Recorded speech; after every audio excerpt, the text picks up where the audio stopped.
How do we really measure success? By what we have or by what we give back? I'm Tim Graham and the Property Playbook starts now.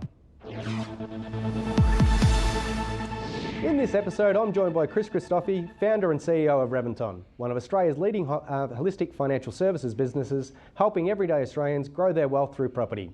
But beyond his success in business, Chris is also a passionate philanthropist who's made his mission to give back by raising much needed funds for those in need through his work through St Vincent de Paul.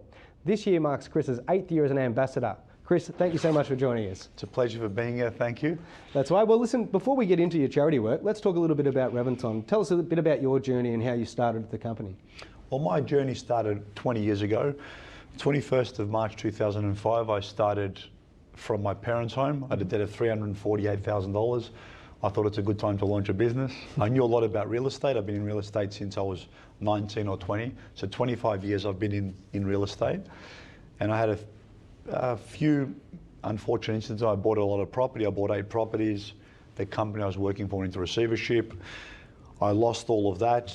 I was left with 348 grand worth of debt and I had to move back into my parents' home. Having said that, I still believed in real estate. I still loved real estate. And I knew that if I got the knowledge to build wealth for myself, I can do it for clients. But I've just got to be a little bit smarter with how I go about it. Back then, lending was a lot easier. Low doc and no doc loans were low doc and no doc loans are a lot easier. So I got a lot of loans, but obviously due to the company going to receivership, I went from having a lot of property to not having property. And I guess the hardest part of that story, my son, who's now 22, became deaf. He got bacterial meningitis, was hospitalized for 2.5 weeks. So in the last 12 months during that period, it was very challenging financially, emotionally, and more importantly, almost losing my son. Yeah, right. So like from this adversity, you decided to start a business and help other people grow their wealth through property. Yeah, well, I always loved real estate and I knew it was a great pathway to build your wealth safely and securely.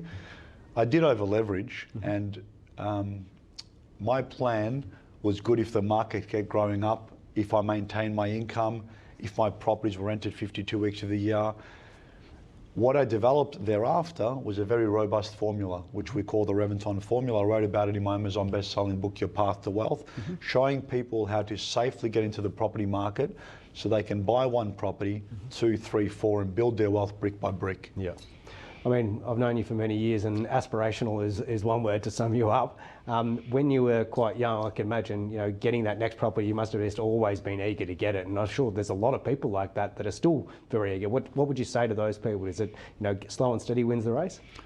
No, I'm saying due diligence. So the first property I always say is the most important because I used to go to a lot of seminars. So I go to all the seminars, I read all the books and I'm a constant sponge. I love learning because the market evolves, your knowledge needs to evolve. Yeah. And when I'd see people stand up that have bought 3 properties and they have X income, another person stands up with 8, I'm thinking, why does this person have 8 if their incomes are similar? It's because they bought the right properties, they never over leveraged like I did when I was younger. They understood the risk and they were buying in emerging markets. So we developed a formula, as I mentioned before, that has the right safety nets. The first property is the most important because if you don't over leverage, and I use it as analogy of stepping stones, if you put a stepping stone close to the next one, you can take it easy. Yeah. If the other stepping stone is so far away because you've over leveraged, you've bought in the wrong area, you're not getting the right rental return, you don't know what you're doing, it takes a long time to go back into the market. Yeah. And it also impacts your lifestyle. Yeah. So what you buy is very important. So you need to speak to the right experts. And as you know, we do a strategy session. That's the most important, to uncover what you can do. What's your borrowing capacity? What are you comfortable with borrowing? Yeah. What's your risk tolerance? Do you have children? Do you have debts? Do you have bad debts? Yeah. What's your spending habits like? These are the things that you need to understand before you start investing. But once you have a robust plan, attack, and then change, because plans change, times change, we change, we start having kids, we start going back to school, whatever the case may be, your circumstances always evolve. Yeah, absolutely. So look, you've been in business 20 years now at Reventon. How has business evolved through that time? Well, like with anything, I think, as I mentioned before, if you're not constantly studying, if you're not constantly seeing why the market's growing and where they're growing. Now you talk a lot about medium house prices, but also certain pockets. I heard you talk about that a lot. The medium house price is one indicator, but there's certain pockets that are going to outperform that, and there's certain pockets that will go less. Yeah. It's by understanding the macros of where to invest. Absolutely. What's the population? What's the infrastructure? What's the diversity of employment? What's the employment like? These factors are so important and crucial to a robust property plan. Yeah, I'd agree. So pivoting a little bit, you obviously, you had some adversity in your personal life. Is that what sort of got you involved in the work you've been doing with Vinnie's? Obviously, it's a homelessness cause. Where's the connection there? What made you so passionate? I don't know. I get asked this all the time. It's just people helping people. So my father's always raised me that if you've got two, make sure you share. Be kind to every person. Kindness doesn't cost anything. Always smile and be happy to be around people. And if you're in that circumstance of being homeless, wouldn't you want someone to be kind to you? Wouldn't you want them to extend you a smile, a meal if possible, or some money? So, and going back when I uncover that further, if I never had the support of my family, when I lost it all, worth a few $1 million, I'm in real estate making hundreds of thousands of dollars to moving back into my parents, no asset, a debt of 348 grand, I might have been homeless as well. Who knows what could have happened? So having that support network is important. And a lot of people that suffer homelessness, it's just an unfortunate circumstance. It gets compounded. Domestic violence, alcohol, drugs, people that have international businesses. And when I listen to them speak and go, wow, you think it can't happen to you? 100% it can. And it affects everyone in Australia. Single females over 55 is the fastest growing cohort. 1 in 4 are kids. 256,000 people sleep rough every night. Now, 7 years in a row, we won the most livable city in the country. How do we have so much homelessness? And it's on the rise. And it pains me to say Victoria is the fastest growing state when it comes to homelessness. So for me, I think it's our social and moral obligation to help our fellow human beings. But it's not something like cancer that my family's been more riddled by. Deafness, my son's deaf now, that's really impacted a chord. It's just something that I've always felt important. I don't know, I can't give you the exact connection. It's just always been important to me. Well, one of the words that you used was kindness. And you've obviously been an ambassador with Vinnie's for 7 years, you've been involved for 8. But I want you to talk a little bit about your Lead with Kindness events that you put on every year. They've been a stalwart in the Melbourne calendar for many businesses because they're always so much fun. You just did your 5th and final. I was lucky enough to be there, and it was an amazing night on Friday night at the Glasshouse, packed the Glasshouse. 30th, yeah. Talk to us about the impact that a night like that has. Oh, look, for me, my hairs get up just talking about it. The first time we did the event, and I was with you because we've worked together for many years and we're very good friends, COVID hit and we couldn't run our event, so we're going virtual, and we raised 10 grand in 2021, and I doubled it, our company doubled it, and we raised 20, and I was so happy. And I said, every year we're going to get better and better. Second year we did a stand-up event at Maramio, 200 people. Third and fourth, we did a great event at Alessia, which is an amazing venue, Cremorne. And after every event, we sit down and go, what did we do good? What can we do better next time?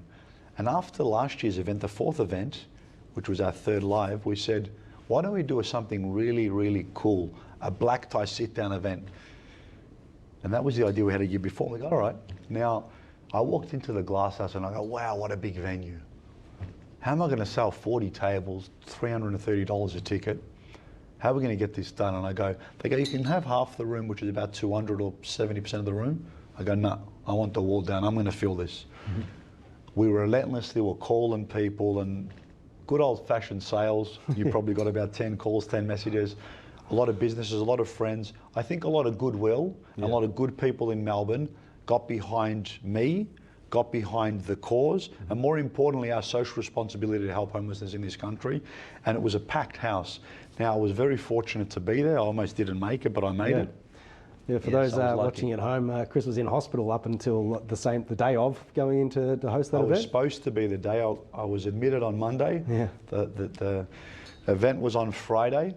I checked myself out Thursday night because I had to do some things, and I rocked up on Friday. And it was an amazing event, and people go, we heard you were in hospital. How the hell did you hear? I'm getting messages while I'm in hospital because I'm still calling, selling tickets, hustling, making sure everything's working. But I remember when I saw our first show, Tim, and I remember saying, the show must go on. And in my head when I was in hospital, I kept thinking... We got through COVID, we can get through this. all I kept thinking is the show must go on. And I had a backup plan that my brother Zen was going to host. But then I thought to myself, there's no way I'm not going to this event. Yeah. And one of my friends who owns a very successful finance company said to my nephew, I guarantee you if it's on a drip or in a wheelchair, he's going to be here. Yeah, exactly. And I rocked up and he saw me and he started laughing, but there we go. Yeah. So 8 years, over $1 million you've raised for Vinnie's. Yeah. So that's a massive effort, commend you for that. This particular event, what did that add to the $1 million? Like, where are we sitting today? Because that was the biggest event that I've seen. It was the biggest event. Now I'm waiting for our numbers from Helping Hand and a few suppliers. It's sitting in the vicinity of about 220 to 240 raised, and that includes ticket sales, sponsorship, silent live auction. Profit from that will be in the vicinity of 70 to 80. Now that money goes towards my Vinnie's CEO sleep out. Currently I've raised $240,000 in my current campaign, $620. That's for this year? Yep. Target's 350, but I've got about 60,000 coming from the event still, and I've got 75 in total that's been pledged to be donated. So we're sitting at about 315. I really want to get to the 350 mark. It's the sleep out's on the 19th of June, South Melbourne rooftop car park. So you'll see me on all my socials hustling relentlessly. I'll kick it up a bit as well. 35 grand to go, but to raise $1 million, it's definitely the biggest feather in our cap. We've done some amazing things in our business, helped over 10,000 clients, 3,500 get into the property market, won 50 prestigious awards, featured in 100 publications, all these Google reviews, but it's definitely by far one of our core values is we care. A feather in our cap is that we've been able to say we're the highest ever company in 20 years to raise for Vinnie's and help homelessness in this country. It's the biggest feather in our cap, in my opinion anyway. Well, listen, I've been lucky enough to have seen you hustling for Vinnie's for the last 8 years, or maybe even more. Even when I haven't been working with you, I've seen you been hustling. So, I commend you on all your efforts. And for anybody out there who'd like to continue to help Chris get to his target, you can find him at the CEO Sleep Out, Vinnie CEO Sleep Out, and please continue to donate. Chris, thank you so much for joining me today. Thank you for having me on the show. Well, folks, that's the play for today. This program has been brought to you by hotspotting.com.au. This is Ticker. We'll be right back. You're watching Ticker. We'll have more in just a few minutes.